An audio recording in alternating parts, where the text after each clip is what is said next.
नमस्कार. तर आज वाक्प्रचार घेऊया. अवगत असणे. अर्थ अगदी सोपा आहे. माहिती असणे, सगळी माहिती असणे. ती एक खूप चांगली सर्जन आहे. सर्जरीची सगळी कौशल्ये तिला अवगत आहेत. तो खूप छान क्रिकेट खेळतो.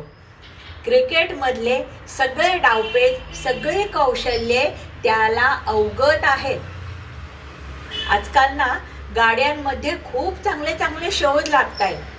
अगदी 2 चाकी असो, 4 चाकी असो, 16 चाकी असो, परंतु जो खरा मेकॅनिकल इंजिनियर आहे किंवा मशीनमधले सगळे मेकॅनिकल पार्ट ज्याला अवगत आहेत, त्या भागांची चांगली माहिती आहे, तीच व्यक्ती चांगले शोध लावू शकते. मंडळी, तुम्हाला ही उदाहरणं आवडली असतील तर लाईक, शेअर, सबस्क्राईब करा.